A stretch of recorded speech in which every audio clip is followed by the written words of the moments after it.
Assalamualaikum warahmatullahi wabarakatuh. Bismillahirrahmanirrahim. Alhamdulillah. Assalatu wassalamu ala rasulillah wa ala alihi wa ashabihi wa mawalah. La hawla wa la quwata illa billah. Qala rabbi shrah li sadri wa yassir li amri wahlul 'uqdatam min lisani yafqahu qawli amma ba'du. Baik, sebelumnya perkenalkan saya Muhsin Ahmad sebagai dosen di Prodi Ilmu Agama Islam Program Magister Fakultas Ilmu Agama Islam Universitas Islam Indonesia yang pada kesempatan semester ini mengampu mata kuliah pendekatan dalam studi Islam yang mana pada semester ini adalah bagian dari mata kuliah wajib yang harus ditempuh oleh mahasiswa program studi S2 ya. Sebelum kita mulai, mari kita awali perkuliahan ini dengan membaca basmalah. Bismillahirrahmanirrahim.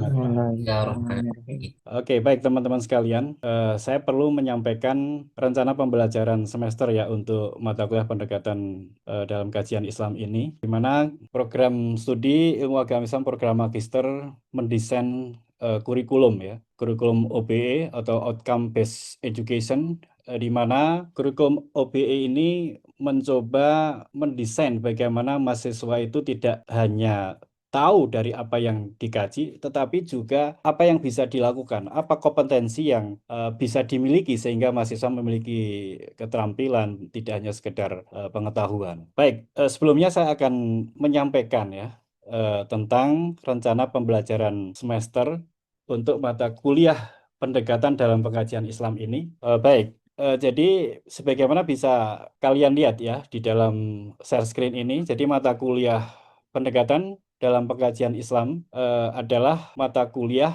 dasar yang harus diambil dan diikuti oleh teman-teman semuanya, dan bobot mata kuliah ini adalah 3 SKS sifatnya wajib untuk semua konsentrasi baik hukum Islam, pendidikan maupun ekonomi ya. Dan sistem pembelajaran yang akan kita laksanakan adalah campuran antara luring dan daring ya. Bagaimana yang ada di dalam RPS ini, teman-teman juga bisa mengetahui bahwa mata kuliah pendekatan dalam pengkajian Islam ini adalah bagian dari kurikulum ya, Magister Ilmu Agama Islam 2017, di mana bobotnya adalah 3 SKS yang merupakan mata kuliah wajib, di mana dengan mata kuliah pendekatan dalam pengkajian Islam ini menunjang ya pemenuhan capaian pembelajaran lulusan atau CPL berupa kemampuan mahasiswa dalam menguasai dan memahami metode pengkajian ya Islam berkaitan dengan kajian dalam perspektif yang berbeda-beda, baik sosiologi, antropologi, historis, politik, hukum, ekonomi, psikologi, ekologi, dan sebagainya. Di sini ada CPL ya, CPL atau capaian pembelajaran lulusan yang harapannya nanti akan bisa diraih oleh mata kuliah ini untuk teman-teman semuanya, yaitu CPL-nya adalah menguasai pengetahuan serta pemahaman tentang pendekatan dalam pengkajian Islam secara komprehensif, kemudian juga kalian bisa menguasai metode dalam pengkajian Islam, di mana dalam CPL ini akan dirumuskan seperti apa capaian pembelajaran mata kuliah ini, yaitu setidaknya ada dua hal. Yang pertama, dapat menjelaskan pendekatan dalam pengkajian Islam secara komprehensif, yakni mengkaji ke universalan ajaran Islam dari berbagai pendekatan secara benar dan akurat ya. Kemudian CPMK yang kedua juga kalian dapat melakukan kajian keislaman dengan pendekatan secara tepat, sehingga harapannya dari berbagai pendekatan yang akan kita kaji bersama, baik dari sosiologi, antropologi, historis, politik, hukum, ekonomi, kalian bisa memahami secara tepat, akurat, dan memadai, sehingga dapat digunakan untuk melakukan sebuah analisis dari berbagai pendekatan yang ada tersebut. Adapun bahan kajian atau dan juga referensi utama yang akan kita gunakan. Jadi kita akan ada 14 kali pertemuan tatap muka dan tatap maya, dimulai dari pertemuan pertama tentang pandangan Islam secara universal. Kemudian kita juga pertemuan kedua nanti akan mengkaji bagaimana studi Islam dengan pendekatan sosiologi. Kita akan mengenal berbagai teori-teori sosiologi. Kemudian yang ketiga, kita juga akan mengkaji bagaimana Islam dari sudut pandang antropologi. Keempat, kita juga akan bicara tentang bagaimana studi Islam dalam pendekatan historis. Kelima, tentang bagaimana studi Islam dengan pendekatan politik, di mana kita sangat mengenal bahwa sistem politik di dalam Islam itu tidak baku, sistem pemerintahan Islam itu tidak baku. Kita mengenal ada khilafah, ada imamah, kemudian juga ada syuro dan lain sebagainya ya. Kemudian pertemuan ke-6 kita akan mengkaji Islam dalam perspektif hukum, di mana di dalam konteks hukum kita mengenal ada law in book dan ada law in action, hukum dalam teori dan hukum dalam praktek di lapangan. Pertemuan ke-7 juga kita akan mengkaji bagaimana studi Islam dengan menggunakan pendekatan ekonomi. Ke-8 kita akan mengkaji juga dengan pendekatan psikologi, kemudian lingkungan hidup, budaya, kesetaraan gender, hak asasi manusia, teologi, dan resolusi konflik. Jadi kita merencanakan akan ada 14 kali pertemuan ya. Pada pertemuan ke-7 ada sistem evaluasi yang akan kita gunakan dengan UTS, di mana UTS ini teman-teman akan diberikan tugas assessment, yaitu dengan cara menulis paper. Nah, tulisan paper ini tentu sesuai dengan disiplin yang sudah kita tentukan ya. Misalnya beberapa waktu yang sebelumnya kita sudah menyampaikan pembagian temanya, misalnya Mbak Adi Basalwa, tema kajiannya tentang kajian Islam tentang gender, misalnya seperti itu. Kemudian yang lain tentang tema-tema sesuai dengan pendekatan masing-masing. Kemudian pada akhir semester, itu nanti akan ada UAS atau ujian akhir semester, yang mana teman-teman dari paper atau makalah yang sudah dibuat atau ditulis pada ujian tengah semester itu, untuk dibuat ya, diperbaiki, diedit kembali, untuk menjadi paper yang siap untuk submit jurnal. Dan sebelum submit jurnal, teman-teman untuk mengirim ke dosen pengampu, ke saya. Untuk apa? Untuk kemudian kita berikan feedback sebelum paper itu dikirim ke jurnal. Sehingga nanti harapannya ada kolaborasi antara dosen dan mahasiswa dengan dosen dalam proses penulisan ini. Nah, artinya apa? Saya berharap dari mata kuliah ini itu memiliki output ya. Kita istilahnya how to create knowledge ya. Bagaimana bisa menciptakan ilmu pengetahuan dengan menabung ilmu pengetahuan, yaitu dengan cara kita mendokumentasikan dan mempublikasikan tulisan-tulisan kita di dalam jurnal ilmiah. Oke, teman-teman sekalian, jadi pembelajaran kita akan menggunakan kombinasi antara ceramah ya, kemudian ada seminar kelas, kemudian ada tanya jawab, kemudian ada penugasan, dan juga diskusi ya. Ini saya kira menjadi bagian bagaimana student center learning atau kalian menjadi pusat pembelajaran dalam hal ini untuk kita bisa saling sharing, sehingga kuliah kita bisa saling berikan feedback ya antara satu dengan yang lain ya. Jadi ada beberapa referensi, ini referensi yang sifatnya opsional. Mungkin bagi teman-teman bisa dipilih, bisa dicari baik di perpustakaan, baik virtual maupun di perpustakaan yang ada di kampus di sebelah timur fakultas kita, yang saya kira itu menjadi sangat penting ya untuk mendukung pembelajaran kita.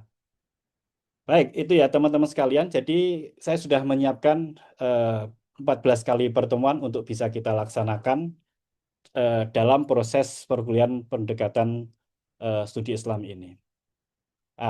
Ini adalah bagian dari strategi kita agar apa yang akan kita laksanakan itu betul-betul bisa sesuai dengan CPL dan CPMK kita. Baik, kira-kira seperti itu. Mungkin ada pertanyaan ataupun tanggapan yang belum jelas, baik mungkin terkait dengan sistem, kemudian mungkin terkait dengan penugasan, asesmen, dan lain sebagainya. Monggo, saya persilahkan kalau bagi teman-teman ada yang ingin ditanyakan atau ingin ada yang disampaikan, silahkan.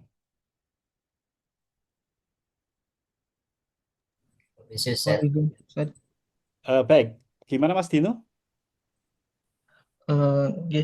Izin bertanya Ustaz, terkait dengan materi-materinya. Nah, apakah nanti ketika kita mempresentasikan hanya sekedar memperdalam materi, teori-teori, atau disertakan case-nya juga, Ustaz, kasusnya juga gitu? Oke, baik. Terima kasih, Mas Dino. Jadi harapannya memang dalam mata kuliah pendekatan dalam studi Islam ini, selain teman-teman itu menyampaikan kerangka teori atau konstruksi teori dari disiplin pendekatan masing-masing, misalnya HAM, gender, ekologi, atau ekonomi, budaya, dan lain sebagainya, itu sudah seharusnya kemudian kerangka teori itu harus disampaikan terlebih dahulu. Seperti apa teori-teori, misalnya Anda menggunakan teori sosiologi.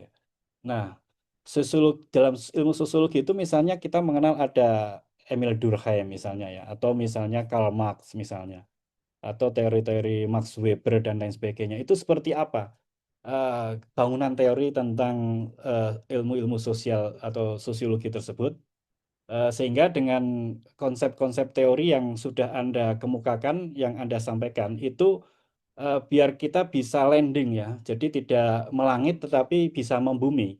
Nah, oleh karena itu agar kita kajiannya tidak melangit tetapi membumi dan applicable, maka sudah seharusnya kemudian mengambil case study ya, atau studi kasus untuk kemudian memperjelas bagaimana aplikasi dan penerapan teori terkait dengan disiplin pendekatan yang kita pilih tersebut gitu. Kira-kira akan seperti itu, Mas Dino ya. Oke, baik. Baik, terima kasih ya.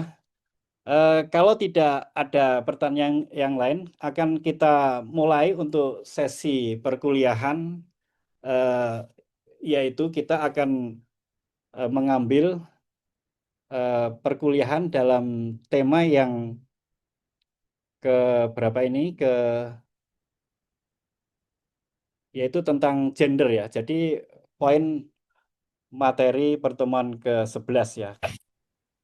Baik, mungkin sebelum saya memberikan penjelasan lebih jauh ya terkait dengan bagaimana pendekatan gender dalam studi Islam ya.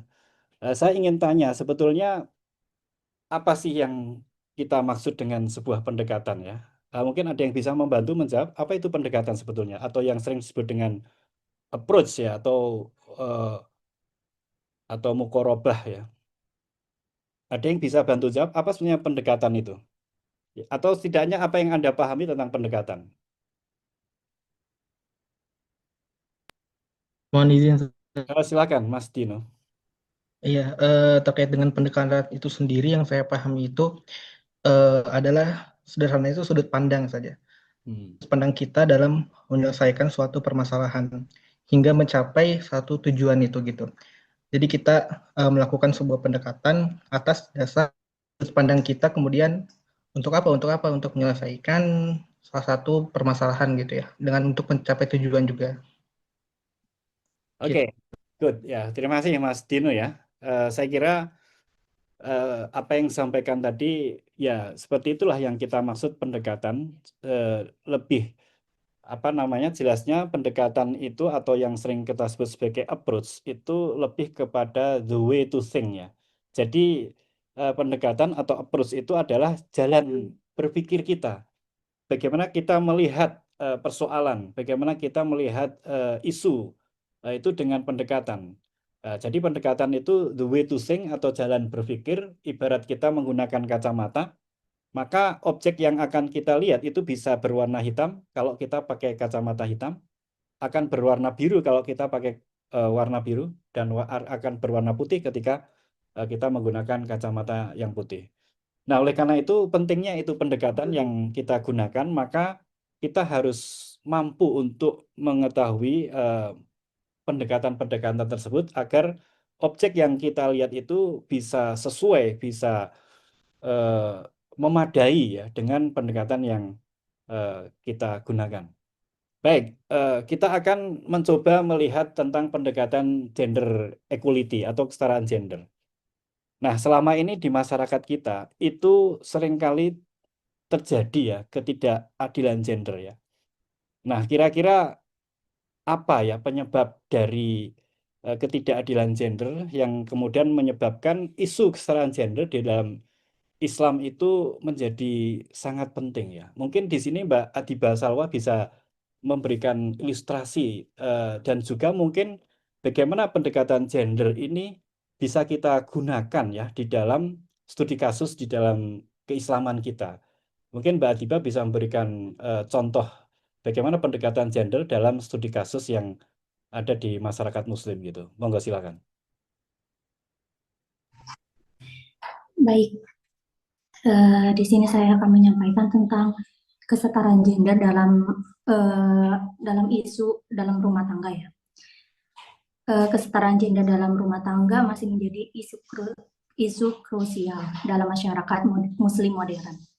Ketimpangan pembagian peran domestik antara suami dan istri seringkali menimbulkan ketidakadilan yang berakar pada konstruksi sosial, bukan pada ajaran Islam itu sendiri. Salah satu prinsip pokok dalam ajaran Islam yakni adanya persamaan antara manusia, baik itu laki-laki dan perempuan, antar bangsa dan suku dan keturunan. Semua itu terlihat sama di hadapan Tuhan. Prinsip ini ialah prinsip al-musawah, yang berarti persamaan berdasarkan panggalan firman Allah dalam surat Al-Hujurat yang artinya surat Al-Hujurat ayat 13 yang artinya wahai manusia, sesungguhnya kami telah menciptakan kamu dari seorang laki-laki dan perempuan. Kemudian kami menjadikan kamu berbangsa-bangsa dan bersuku-suku agar kamu saling mengenal. Sesungguhnya yang paling mulia di antara kamu di sisi Allah adalah orang yang paling bertakwa. Sesungguhnya Allah Maha mengetahui lagi Maha meneliti. Seperti itu kesetaraan gender dalam rumah tangga ideal berdasarkan prinsip al-musawah atau persamaan yang diajarkan oleh Islam. Terima kasih. Terima kasih Mbak Atipa Salwa tentang prinsip secara teoretik ya keadilan gender yang diajarkan di dalam Islam ya, bahwa Islam itu sangat menghargai dan menghormati perempuan ya. Hanya saja praktek di masyarakat kita terjadi ketimpangan gender itu pertama karena ada budaya patriarki ya. Apa itu budaya patriarki? Yaitu adanya budaya yang memberikan privilege atau posisi khusus bagi laki-laki, sehingga laki-laki di masyarakat kita itu kemudian cenderung memiliki peran yang dominan di segala faktor, di segala lini, di segala dimensi, baik pendidikan, politik, apalagi kemudian di sosial, kemudian di dunia publik dan lain sebagainya. Nah, ini sebab karena di dalam masyarakat kita itu ada pengkaburan ya antara apa itu seks dan apa itu gender. Nah, mungkin ini teman-teman bisa melihat ya salah satu modul ya yang dulu pernah saya susun beberapa tahun yang lalu.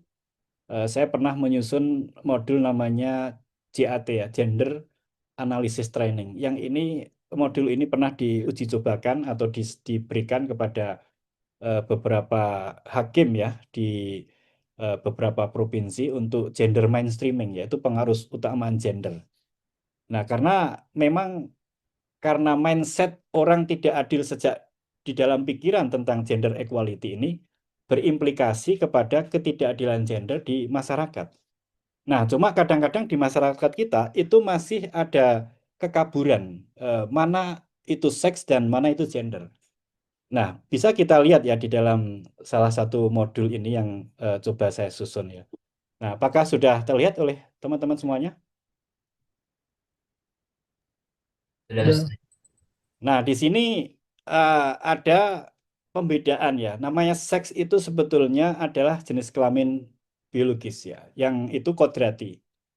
Jadi tidak bisa dipertukarkan. Jadi kalau Mas Firmansah suruh hamil pasti juga tidak bisa. Mbak Adiba itu menstruasi ya memang itu sudah kodrati.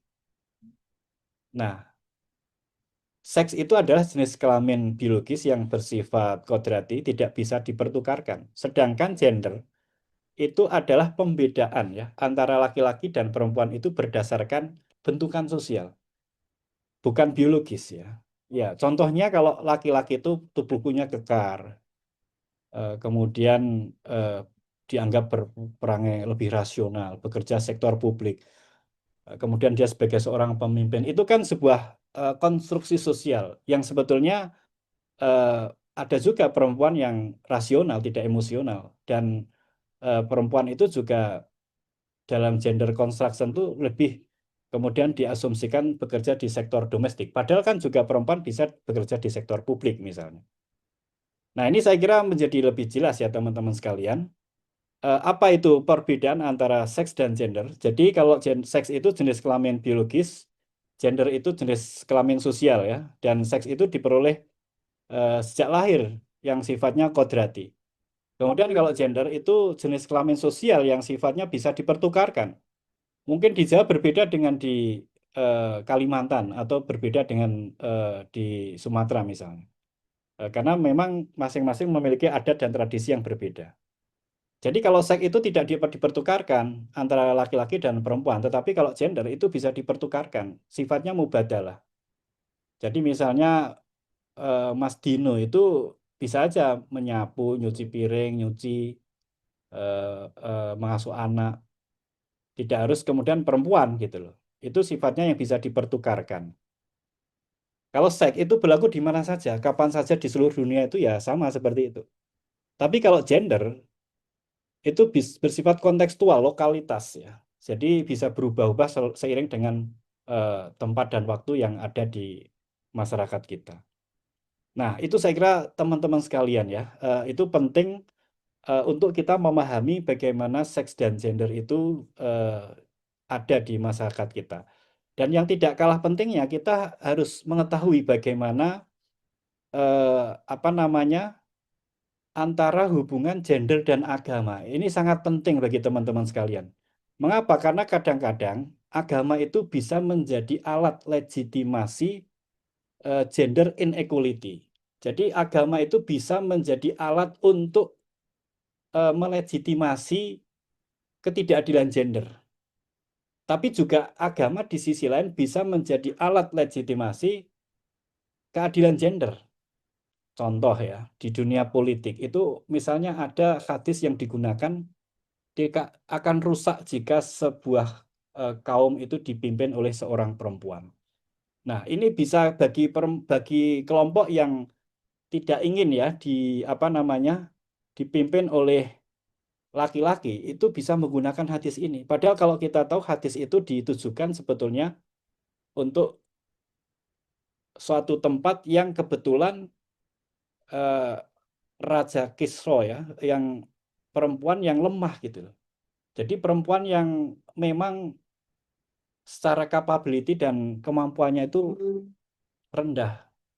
Nah, ini yang pentingnya padahal dalam kaidah ilmu pemahaman itu dalam usul fikih itu harus memahami al-ibaratu bi khusus sabab la bi umumil lafzi. Jadi dalam konteks tertentu bukan secara generalisasi. Nah, kemudian bisa jadi dengan dalam teks ini juga lahir namanya ayat-ayat misoginis. Nah, ini yang kadang-kadang harus kita teliti gitu. Jadi ayat atau hadis yang mengandung, yang ditafsirkan kemudian lebih membenci perempuan. Nah, ini saya kira menjadi bagian yang penting bagi kita untuk kita kritisi ya. Nah, dalam konteks kita memahami gender dan agama, nah saya menawarkan begini ya. Jadi dalam kajian itu kita harus memposisikan bagaimana teks yang bersifat absolut di dalam Al-Quran dan Sunnah, kemudian ada realitas, kemudian ada penafsir. Nah, disinilah kita harus betul-betul objektif dengan menggunakan kaidah-kaidah yang otoritatif ya. Ya, kemudian Mbak Adiba juga tadi menyampaikan ya bagaimana dasar-dasar bahwa di dalam Al-Quran itu sebetulnya ada keadilan antara laki-laki dan perempuan. Hanya saja praktek di masyarakat kita itu seringkali masih bias gender. Dan itulah tugas kita bersama untuk melakukan campaign untuk masyarakat kita agar lebih adil gender. Baik, sebelum diakhiri apakah mungkin ada satu komentar atau pertanyaan? Saya persilahkan pada teman-teman. Izin Bapak. Silakan Mas Aam. Bismillahirrahmanirrahim. Assalamualaikum warahmatullahi wabarakatuh. Waalaikumsalam warahmatullahi wabarakatuh. Mohon izin teman-teman ya, dan Bapak dosen izin sekedar menambahkan saja terkait materi yang dibahas hari ini ya, sangat menarik tentang bagaimana pendekatan kesetaraan gender tentunya dalam konteks rumah tangga ya. Nah, secara prinsip dasarnya itu saling melengkapi, kemudian bukan mendominasi. Jadi bukan siapa yang paling dominan begitu ya, tapi saling melengkapi. Karena kesetaraan gender ini tidak berarti istri menjadi kepala rumah tangga atau suami menjadi istri kedua. Nah, tapi bahwa keduanya itu kedua belah pihak ini saling mendukung dan berbagi peran seperti itu. Berdasarkan kesepakatan bukan paksaan. Contoh begini, suami itu tidak otomatis jadi bos dan istri bukan sebagai asisten pribadi. Nah, jika istri lebih piawai dalam urusan keuangan, boleh aja dia yang mengelola keuangan, mengatur keuangan rumah tangga seperti itu. Kalau suami punya waktu luang, bantu urusan domestik, bukan berarti turun derajat seperti itu. Maka dalam perspektif agama Islam, Rasulullah sendiri itu dikenal sebagai suami yang membantu pekerjaan rumah tangga seperti menjahit bajunya sendiri gitu kan, dan menghormati istri-istri beliau. Maka Islam memerintahkan keadilan, bukan dominasi. Nah, maka sebaik-baik kalian adalah yang paling baik kepada istrinya, itu hadis riwayat Tirmizi. Kemudian dari segi distribusi peran ya, ini lebih fleksibel dan bukan kaku seperti itu. Nah, kesetaraan gender ini dalam rumah tangga khususnya bukan berarti semua pekerjaan itu harus dibagi berimbang gitu kan ya, tapi dikelola dengan adil sesuai kapasitas dan kebutuhan masing-masing. Contoh peran yang bisa didiskusikan bersama seperti misalnya pengasuhan anak, pekerjaan domestik, masak gitu kan, bersih-bersih itu kan bisa dibagi tuh perannya. Kemudian mencari nafkah kalau istri ingin bekerja. Kalau enggak ya gue sedih dipaksa juga nyari nafkah gitu kan. Kemudian pengambilan keputusan, bukan sistem yang penting kata suami, tetapi ini dasarnya itu apa, karena ada musyawarah di situ begitu. Kemudian terkait dengan komunikasi dan kesepakatan itu kunci. Nah, jadi kuncinya itu adalah dalam rumah tangga sendiri ya, adalah komunikasi yang sehat dan kesepakatan yang adil. Hindari pemaksaan peran yang berdasarkan karena salah satu pihak misalnya namanya juga perempuan gitu kan, ya tugasnya ya di dapur. Nah, ini kan berarti kan salah satu ya gitu kan, atau laki-laki sejati itu nggak boleh pegang sapu. Nah, ini nggak boleh begini juga. Maka dampak positif dari stunting injury ini adalah dalam rumah tangga. Rumah tangga itu akan lebih sehat secara emosional tentu. Anak-anak juga akan tumbuh dengan nilai keadilan dan saling menghargai tentunya. Dan seterusnya beban mental itu akan apa ya? Akan mental load. Jadi tidak ditanggung oleh salah satu pihak saja, tetapi akan meningkatkan rasa saling percaya diri, cinta dan kerjasama di antara keluarga. Maka singkatnya kesimpulannya itu kesetaraan gender ini dalam rumah tangga bukan berarti tidak ada peran laki-laki sama sekali dan perempuan, tetapi masing-masing itu menjalankan perannya dengan adil dan saling mendukung, saling support gitu. Jadi semuanya berperan, keduanya berperan. Yang penting itu kan bukan siapa melakukan apa, tapi bagaimana semua peran itu dijalani bersama dengan penuh cinta, tanggung jawab, dan tentunya dengan niat untuk mendapatkan ridho Allah.